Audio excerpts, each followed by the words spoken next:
Seguimos con el estudio que estábamos en esta mañana, que subimos el video, no sé si te recuerdas, si lo pudo ver, si lo pudiste ver, estábamos hablando de David, en un momento cuando él tiene que enfrentar una circunstancia, una situación adversa, o un problema muy difícil, que no solamente él lo tenía, sino todo el pueblo de Israel. Saúl era el rey en ese momento. Yo más o menos para recordarte, y entre que el padre le dice a David que vaya a llevarle alimento a sus hermanos al campo de batalla, David llega ahí, y entre que llega ahí hasta llegar a enfrentar el problema, David tuvo que oír muchas voces. Primero decíamos que la voz que escucha David o que oye David es la voz del rechazo.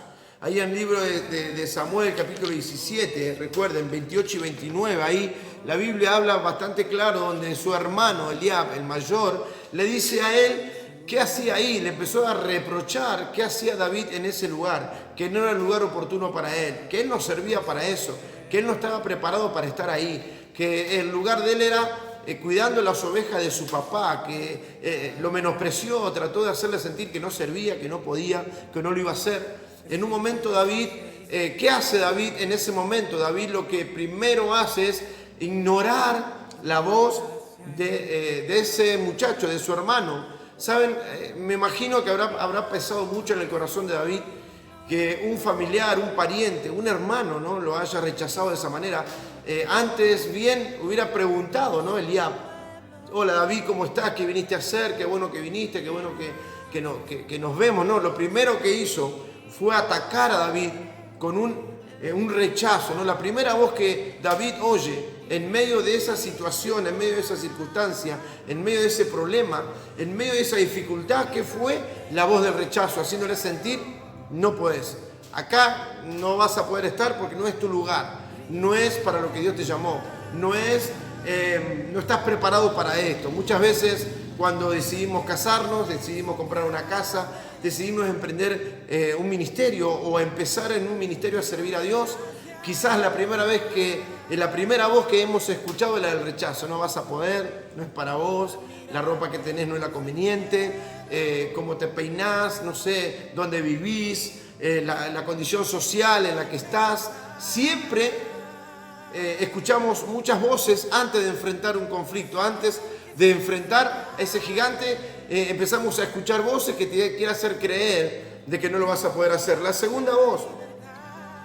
Pero una cosa que pasó a David es que él aprendió en ese momento, yo creo que David lo que hizo fue ignorar la voz de que hasta ese momento era su hermano, pero después pasó a ser un enemigo silencioso de David, hasta que fue un enemigo que se hizo oír, que le hizo sentir menospreciado, que no podía estar ahí. Y recuerden algo, David, de una manera muy especial, Dios trató con David, cuando él cuidaba las ovejas de su papá, porque en realidad David debía estar cuidando las ovejas de su papá, como su hermano le había dicho.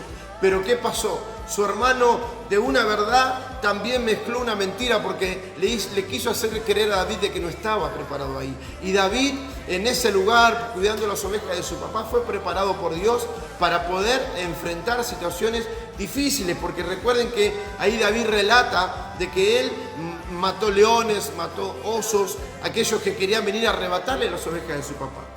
En un momento el hermano ataca sin saber quizás las experiencias que David tenía en ese lugar.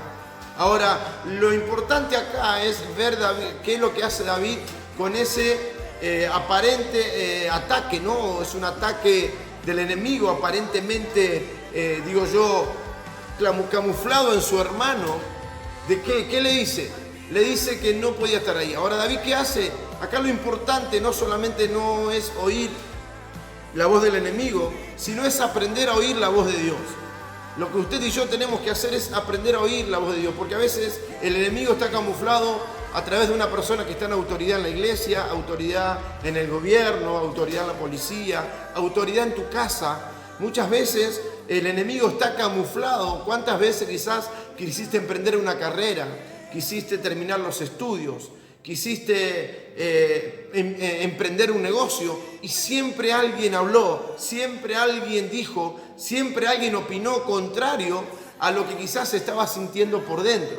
Y hay cosas que David aprendió a ignorar la voz del enemigo, porque él sin pelear, sin decirle nada al hermano, sigue avanzando hacia la otra posta, ¿no? Y es lo que entendió, lo que uno tiene que entender, que la voz de Dios, o la voz correcta, la voz que yo tengo que oír, la voz que me va a hacer bien, la voz que me va a impulsar, la voz que me va a sostener, la voz que me va a acompañar, que me va a apoyar, siempre va alineada con su palabra, con la palabra. O sea, la palabra de Dios, la voz de Dios siempre va alineado con lo que Él dejó escrito. Es decir, que si usted compra un auto y el auto tiene un manual, el manual que trae, ¿no? Usted cuando hable con el dueño de esa empresa o con aquel que fabricó el auto, seguramente va a hablar lo mismo que está escrito en el libro. Entonces, cuando usted entienda de que hay algo que Dios le está diciendo, es porque va alineado con la palabra, automáticamente consulte con la Biblia. Hoy hablaba con un muchacho que todavía no asiste, pero hay una relación con ellos porque la esposa asiste, la hija asiste, y él está ahí luchando para poder asistir de sus decisiones. Y hablábamos con él y yo le decía que hay cosas que se tienen que alinear con la palabra de Dios. Lo que Dios te dice va alineado con su palabra. Ahora, la segunda voz que oye David es de la comparación. Saúl le dice: tomá, ponete esta ropa porque así no vas a poder ir a pelear. Saúl le quiso dar algo para que David se parezca a alguien. O sea, David era un muchacho que cuidaba ovejas, tocaba el arpa, andaba con su onda, así de esa manera él protegía lo que estaba a su cargo, ¿no? Creo que Dios lo ayudaba, Dios estaba con él, por eso había algo muy especial en David. Algunos decían, y la Biblia dice que era el dulce cantor de Israel. David era una persona muy especial en el corazón de Dios. Ahora, lo que uno tiene que entender, que muchas veces hay gente que te va a querer ayudar a vos a superar esa circunstancia, esta crisis que estamos viviendo actualmente. Hay mucha gente que quiere que nosotros superemos esta crisis haciendo lo que todos hacen, comentando o hablando todo lo que todos hablan, usando los mismos métodos, usando las mismas costumbres, usando las mismas palabras, usando la misma forma. Hay mucha gente que quiere que vos y yo hagamos lo mismo y dejando de hacer lo que Dios dice que debo hacer.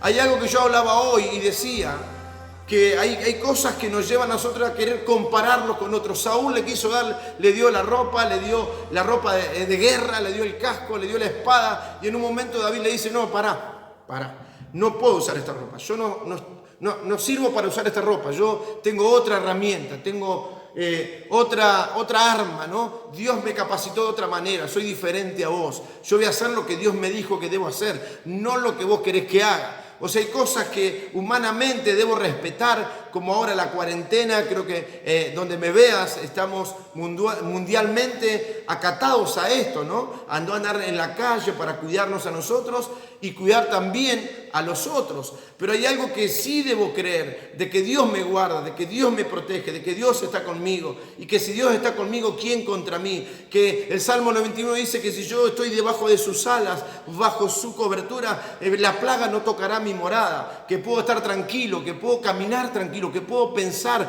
que puedo descansar en paz. ¿Por qué? Porque hay una palabra que me dice: no temas, porque yo estoy contigo, no desmayes, porque yo soy tu Dios, que te esfuerzo, siempre te ayudaré, siempre te sustentaré con la diestra de mi justicia. Hay una palabra. No trates de imitar a otros para resolver los problemas, no trates. Si no conoces a Dios, no conoces lo que Dios dice, es necesario, es urgente que te arrimes a un lugar, que te acerques a un lugar donde te puedan orientar a conocer a Dios, a no conocer una religión, no conocer un pastor, no conocer un ministerio, no. La urgencia, la necesidad que el ser humano tiene es de conocer a Dios para empezar a conocer su voz, a oír su voz, la voz correcta. Y la tercera voz que David escucha es la voz de la intimidación. El gigante se paró ahí. El gigante había usado una estrategia en contra de Israel. No sé si te acordás. Dice que salía por la mañana y por la noche y siempre menospreciando, siempre insultando, siempre menoscabando al pueblo de Israel, hasta que apareció este muchachito.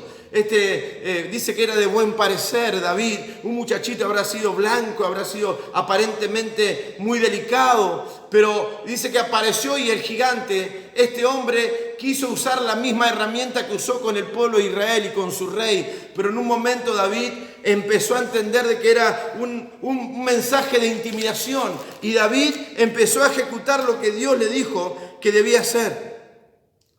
¿Sabe? El enemigo o tu enemigo y el mío sabe que puede intimidarte. Lo único que puede hacer es intimidarte. Puede soltar una palabra. Recordá que cuando Elías hace caer fuego del cielo y mata a los sacerdotes de Baal, a los profetas de Baal, ¿qué hace esta mujer? Suelta una palabra. Jezabel suelta una palabra, y esa palabra inspirada por el enemigo, ¿qué hizo en Elías? Causó un temor, causó un miedo, lo paralizó. Pero quiero hacerte, y quiso hacer lo mismo con David. Yo te voy a decir algo. Goliat todavía no había vencido a nadie. Goliat todavía no había vencido al pueblo de Israel. No había registro de que había hecho. ¿Qué quiso hacer Goliat? Quiso hacer lo mismo con David que hizo con el pueblo de Israel. El pueblo de Israel le prestó oído a Goliat, a la circunstancia, al problema, a lo negativo, a lo que aparentemente iba a pasar, a lo aparentemente físicamente iba a pasar, porque él era muy grande, mucha fuerza, preparado como un guerrero. Obviamente que naturalmente quizás sí, ese gigante, Goliat, hubiera arrasado con cualquiera. Pero espiritualmente había algo con el pueblo de Israel, había algo con aquellos que le amaban, con aquellos que le servían, con aquellos que le adoraban. O sea, si hay algo que tenés que saber, que si vos le estás buscando al Señor, le estás adorando, le estás buscando, le estás sirviendo, de alguna manera u otra estás intentando cambiar tu vida para agradarle a Él, hay algo que está pasando, hay algo que está pasando espiritualmente, hay una cobertura. Dios te va a... Ahora, David las 3 veces le contestó con una palabra. Ahí en el versículo 45, 46, 47, vemos que nuestro enemigo retrocede cuando empezamos a declarar lo que Dios dice. Nuestro enemigo retrocede cuando empezamos a declarar lo que Dios dijo que va a pasar. Por eso, en este tiempo de crisis, tenemos que tener cuidado a qué voz le estamos prestando oído, a qué voz estamos obedeciendo. La voz del rechazo, la voz de la comparación, la voz de la intimidación. Hay algo que esto no vamos a enfermar todos, esto se va a destruir todo, nos va a arruinar, nos vamos a enfermar. Mi esposo que está trabajando, tengo miedo que se contagie, no sé, algo que te intimide, algo que te lleva a paralizarte. Tenés que saber esto. Jesús dijo que en el mundo íbamos a tener aflicción, pero también dijo que teníamos que confiar, porque Él venció al mundo. Jesús dijo que iba a estar con vos y conmigo hasta el fin del mundo. Hay una palabra, hay una promesa de parte de Dios. Y si no conoces a Dios, es necesario, es urgente que corras a un lugar. Y quizás ahora no podés, pero sí por mensaje, sí por YouTube, sí por Facebook, sí por internet. Podés correr de una manera buscando una palabra, buscando que alguien te hable de Jesús. Yo te bendigo y declaro que en este tiempo de crisis vas a oír la voz correcta. Dios te va a hablar. Dios va a usar a su Espíritu Santo, y el Espíritu Santo va a usar a hombres y mujeres para poder hablarte y hacerte llegar la voz correcta, para que en el momento de crisis, así como hizo David, no te paralices, no te detengas, no tengas temor, sino que avances para matar al gigante y cortar la cabeza. Seguramente cuando terminemos y salgamos de esta crisis, vos y yo vamos a estar cantando canciones de victoria, canciones de alegría, canciones de gozo, porque Dios nos ha dado la victoria. Dios te bendiga.